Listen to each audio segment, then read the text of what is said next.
പ്രിയ സഹോദരങ്ങളെ, ഏതൊരു രംഗത്തും വർഗീയത ഊതിക്കത്തിക്കാൻ നോക്കുന്ന ആളുകൾ അവർ ശ്രദ്ധിക്കേണ്ടതുണ്ട്. വളരെ ഭയാനകമായ അവസ്ഥയിലൂടെയാണ് നമ്മളൊക്കെ നീങ്ങിക്കൊണ്ടിരിക്കുന്നത്. എന്താണെന്ന് വെച്ചാൽ, നമ്മൾക്ക് ഒരു കാര്യം അത് ഊതിക്കത്തിക്കാൻ എളുപ്പമുണ്ടാകും, കെടുത്താൻ വളരെ പ്രയാസമായിരിക്കും. അത് മതത്തിൻ്റെ പേരിലാട്ടെ, ജാതിയുടെ പേരിലാട്ടെ, സംഘടനൻ്റെ പേരിലാട്ടെ, ഏത് രൂപത്തിലാണെങ്കിലും നമ്മൾ എന്ത് ചെയ്യരുത്? വർഗീയത ഊതിക്കത്തിക്കരുത്. ഒരു മനുഷ്യനെ നമ്മളെന്ത് ചെയ്യണം? പരസ്പരം അങ്ങോട്ടും ബഹുമാനത്തോടെയും സ്നേഹത്തോടെയും കൂടെ കഴിഞ്ഞിരുന്ന ഈ കേരളത്തിൽ പോലും എന്തെങ്കിലും ചെറിയ ചെറിയ പ്രശ്നങ്ങളുടെ പേരിൽ നമ്മളെന്ത് ചെയ്യുക? വർഗീയമായിട്ട് കാണുകയാണെങ്കിൽ നമ്മളെ അവസ്ഥ വളരെ പരിതാപകമാണ്, മോശമാണ് എന്ന് നമ്മൾ മനസ്സിലാക്കണം. കാരണം എന്താണെന്ന് വെച്ചാൽ, എന്ത് കാര്യങ്ങൾ കിട്ടിയാലും നമ്മളെന്താ ചെയ്യുന്നത്? അതിൻ്റെ പേരിൽ ജനങ്ങളെ തമ്മിൽ ഭിന്നിപ്പിക്കാനുള്ള ഒരു പഴുതുണ്ടോ എന്ന് നോക്കിയിട്ട് രാഷ്ട്രീയ ലാഭത്തിന് വേണ്ടി, അല്ലെങ്കിൽ മത ലാഭത്തിന് വേണ്ടി, അല്ലെങ്കിൽ സംഘടനാ ലാഭത്തിന് വേണ്ടി നമ്മൾ പ്രവർത്തിക്കുമ്പോൾ നമ്മളിവിടെ ഒരു ഏറ്റവും ഭദ്രമായ മനുഷ്യന്മാരുടെ ഇടയിലുള്ള ആ യോജിപ്പിനെയും അതുപോലെ തന്നെ അവരുടെ ഐക്യത്തിനെയുമാണ് തകർക്കുന്നത് എന്ന് നമ്മൾ ഓർക്കണം.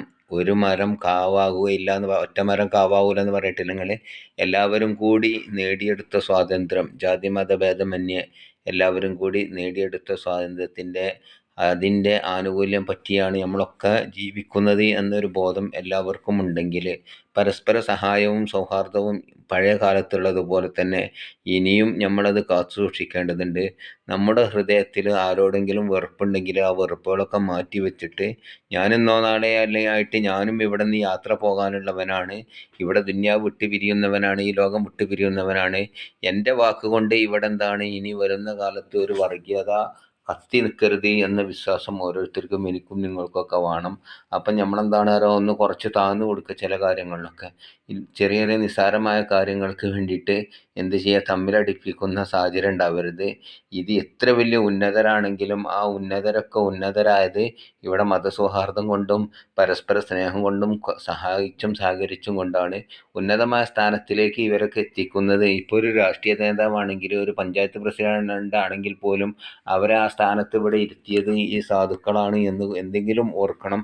എന്നതുപോലെ എല്ലാ രംഗത്തും ഇവരെ, ഒരു മനുഷ്യന്മാരെ ഉയർത്തി ഉന്നതിയിലേക്ക് എത്തിക്കുന്നത് അവർ സ്വന്തമായിട്ട് ഉന്നതിയിലെത്തൂല.